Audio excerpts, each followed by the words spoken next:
আসসালামু আলাইকুম, কেমন আছেন সবাই? তো আমি আজকে একটু ছাদে গিয়েছিলাম, ছাদে না, সরি, পাঁচতলায়। কারণ ওখানে আমরা, যেহেতু আমাদের অনেক বৃষ্টি হচ্ছে, এখানে আবহাওয়া একদমই বাজে। তো বাবুদের কাপড় চোপড় কাপড় চোপড় অনেক জমে গিয়েছে। কাপড় চোপড় আমাদের ধোয়া হয়, ধুতে পারিনি। তো আজকে বুয়াকে দিয়ে ধুয়েছি। পরে পাঁচতলায় গিয়ে কাপড়গুলো নেড়ে দিয়ে আসছি। দড়ি টানিয়ে পাঁচতলার ইউনিটের ভিতরে দড়ি টানিয়ে দিয়ে আসছি।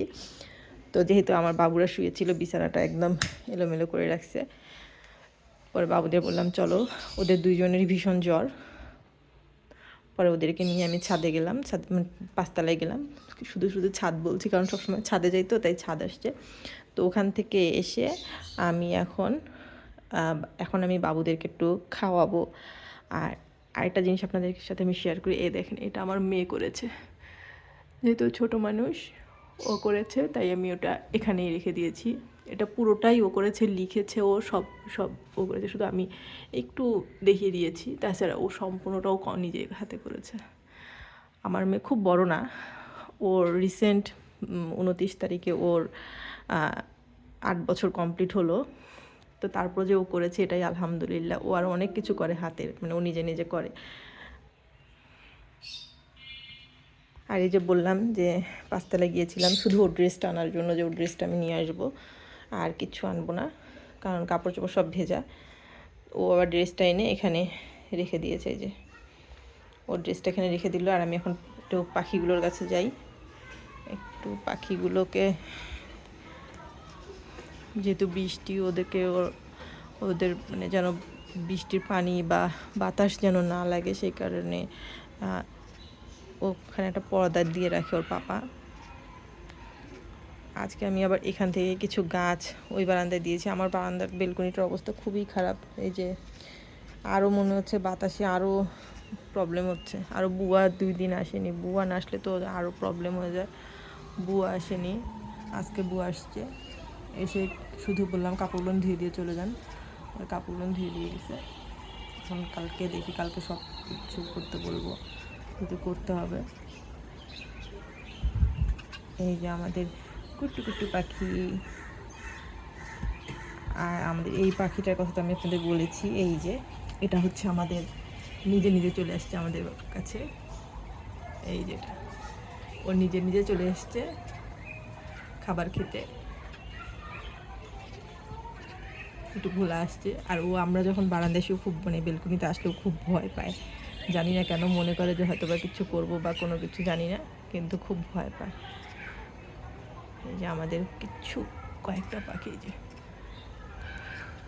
আর আজকে আমার বেলকনির 2-3টে গাছ আমি ওখানে দিয়ে ওই বেলকনিটাতে দিয়ে দিয়েছি, কারণ এখানে আমার খুব মনে হচ্ছে খুব গ্যাঞ্জাম লাগছে। আর এখান থেকে আমি চারা করেছি। এই দেখেন, এই গাছটা থেকে, যেহেতু আমি যা পাই, আমি আগেও বলেছি, যা পাই আমি তাতেই চারা লাগাই, গাছ লাগাই। এই দেখেন, এত সুন্দর পাতা থেকে এতগুলো গাছ হয়ে গেছে, অনেক বড়। দেখো বাবু, অনেকগুলো অনেকগুলো চারা হয়ে গেছে, দেখছো? দেখেন, অনেকগুলো চারা। বাবাই দেখো, দেখেছো? ওই যে এটার থেকে আমি শুধু জাস্ট পাতা দিয়েছিলাম, পাতা ছিঁড়ে ছিঁড়ে দিয়েছি অনেক। আর এমনিতে দেখি এখন অনেকগুলো হচ্ছে, অনেক, আলহামদুলিল্লাহ। আমার আবার চারা করতে ভীষণ ভালো লাগে। পাশের ফ্ল্যাটের ভাবি আমাকে এমনি জাস্ট কয়েকটা দিয়েছে, তাতে দেখেন একদম ঝুলু, ঝুলুরের মতো, কি বলবো আমি জানি না। ভাবি যেন গাছটার নাম কি বললো। ও মাই গাড, এখানে শিকড় বেরোয়, আমি জানতাম না। বাবু দেখো, এখানে শিকড়, এই যে এগুলো দেখো শিকড়, হ্যাঁ এগুলো নিয়ে শিকড় বেরোয়, আমি তো জানি না।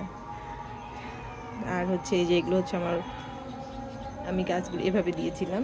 আমার পর্তুলিকা, আমার টাইম ফুল, যে যাই বলেন। এই দেখেন কেমন হয়েছে। আমি একটু বোতল কেটে, এগুলো আমি আবার রিপোর্টিং করব, টাইম পাচ্ছি না।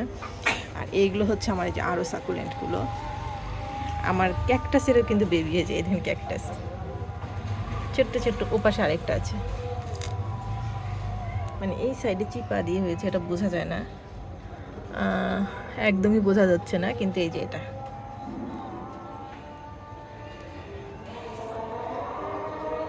তো তো এখন আজান দিয়ে দিয়েছে, আমি এখন বাবুদেরকে খাওয়াবো, বাবুদের একটু আজানের পরে বাবুদেরকে একটু খাওয়াবো। তো আজকের ভিডিওটা এই পর্যন্তই। আল্লাহ হাফেজ। সবাই দোয়া করবেন আমার বাবুদের জন্য, যেন বাবুরা সুস্থ হয়ে যায়। আর হ্যাঁ, অবশ্যই অবশ্যই আমার চ্যানেলটাকে সাবস্ক্রাইব করে পাশে থাকবেন। আল্লাহ হাফেজ।